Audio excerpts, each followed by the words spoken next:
ছাত্রলীগের সভাপতি সাদ্দাম হোসেনের পাশে দাঁড়িয়ে কোটা সংস্কার আন্দোলনের অন্যতম সমন্বয়ক সার্জিস আলম। এমন একটা ছবিতে সয়লাভ প্রায় সবার ফেসবুক ওয়াল। ভাইরাল এই ছবি আলোচনার রসদ জুগিয়েছে বেশ। প্রশ্ন উঠেছে সার্জিসের ছাত্রলীগের সাথে সম্পৃক্ততা বিষয়ে। শুক্রবার নিজের ফেসবুকে একটি পোস্ট দিয়ে এই বিষয়ে অবস্থান পরিষ্কার করলেন সার্জিস আলম। দেশজুড়ে এখন আলোচিত এক নাম সার্জিস আলম। কোটা সংস্কার আন্দোলনের অন্যতম সমন্বয়ক ঢাকা বিশ্ববিদ্যালয়ের এই শিক্ষার্থী। আন্দোলনের প্রায় প্রথম থেকেই এর সাথে যুক্ত আছেন তিনি। এরই মধ্যে সামনে আসে কেন্দ্রীয় ছাত্রলীগের সভাপতি সাদ্দাম হোসেনের সাথে তোলা তার আলোচিত ছবিটি। সার্জিস কি তবে ছাত্রলীগের পদধারী কোনো নেতা, বা তিনি যদি ছাত্রলীগ ত্যাগ করেই থাকেন তাহলে কি বা সে কারণ? এমন বেশ কিছু প্রশ্ন ঘুরপাক খাচ্ছিল সবার মনেই। সেসবের জবাবই দিলেন এই সমন্বয়ক। ফেসবুক পোস্টে তিনি লিখেছেন, 2017 সালের ফেব্রুয়ারিতে প্রথম বর্ষে থাকা অবস্থায় আমি ঢাকা বিশ্ববিদ্যালয়ের অমর 21 হলে উঠি। ঢাবির ছেলেদের হলে ওঠার একমাত্র উপায় হচ্ছে পলিটিক্যালি ওঠা। হলের সিটের ব্যাপারে প্রশাসনের তেমন কোনো হাত নেই। আপনি যে আদর্শে বিশ্বাস করেন না কেন, বর্তমানে ঢাবির হলে থাকতে হলে অন্তত প্রথম, দ্বিতীয়, তৃতীয় বর্ষে আপনাকে ছাত্রলীগ করতেই হবে। ছাত্রলীগের প্রোগ্রাম গেস্টরুম করতে হবে, এটা বাধ্যতামূলক, না হলে হলে থাকতে পারবেন না। অর্থাৎ এটা পরিষ্কার, হলে ওঠার তাগিদেই সার্জিস জড়িয়েছিলেন ছাত্রলীগের রাজনীতিতে। ফেসবুকে ভাইরাল দুই ছবি নিয়েও পোস্টে উল্লেখ করেছেন সার্জিস। একটি ছবিতে দেখা যাচ্ছে সার্জিস ছাত্রলীগের কোনো একটি প্রোগ্রামে ডায়াসে দাঁড়িয়ে কথা বলছেন। এই ছবির ব্যাখ্যায় সার্জিস লিখেছেন, তখনকার সময় অনুযায়ী জুনিয়র হিসেবে এসব ছবি শখ করে তোলা, সবাই তোলে, তাই তিনিও তুলেছেন।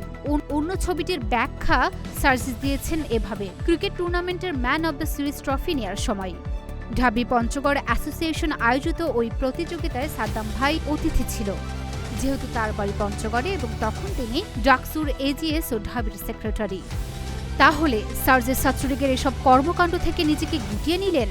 উক্ত ফেসবুক পোস্টে সেটির বিষয়েও পরিষ্কারভাবে লিখেছেন সার্জিস। সেখানে তিনি অনেক কারণ থাকলেও প্রধানত দুটি কারণকেই উপস্থাপন করেছেন। প্রথমত, তখনকার হল প্রেসিডেন্ট এবং সেক্রেটারি থেকে তার মাধ্যমে জুনিয়রের জন্য যে নির্দেশ আসত সেটা তার কাছেই অযৌক্তিক, অন্যায় ও জুলুম মনে হতো, এবং এ কারণেই নিজের বিবেকবোধকে প্রায়োরিটি দিয়ে ছাত্রলীগের রাজনীতি থেকে সরে যান তিনি।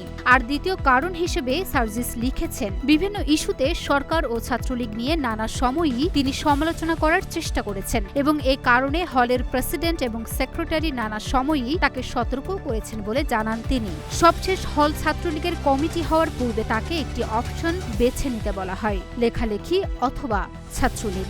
সার্জিস সেখানে নির্দ্বিধায় লেখালেখিকেই বেছে নেন। নিজের বিবেকের কাছে সত্য আর স্বচ্ছ থাকার চেয়ে আত্মিক প্রশান্তির কিছু হতে পারে না বলেও জানান তিনি, এবং এ কারণেই ছাত্রলীগের কোনো কমিটিতে সার্জিসের কোনো পোস্ট নেই। সাদ্দামের সাথে ছবি এবং এটা নিয়ে ওঠা প্রশ্নের বিষয়ে ফেসবুক পোস্টে ক্ষোভ প্রকাশ করেছেন সার্জিস। লিখেছেন, আপনারা যারা কিছু না জেনে 2-3টা ছবি দেখে মন মতো অনেক কিছু বলে ফেলেছেন, আপনাদের সাথে ক্ষমতাসীন দলের অন্ধ ভক্তদের কোনো পার্থক্য নেই। ক্ষমতায় আসলে আপনিও তাদের মতো হবেন, তাতে সন্দেহ নেই। বরং নিজের বিবেকবোধকে কাজে লাগান, দলান্ধ না হয়ে ব্যক্তিত্ব আর কাজ দিয়ে যাচাই করুন। লুনা ফজনিপা, ঢাকা পোস্ট।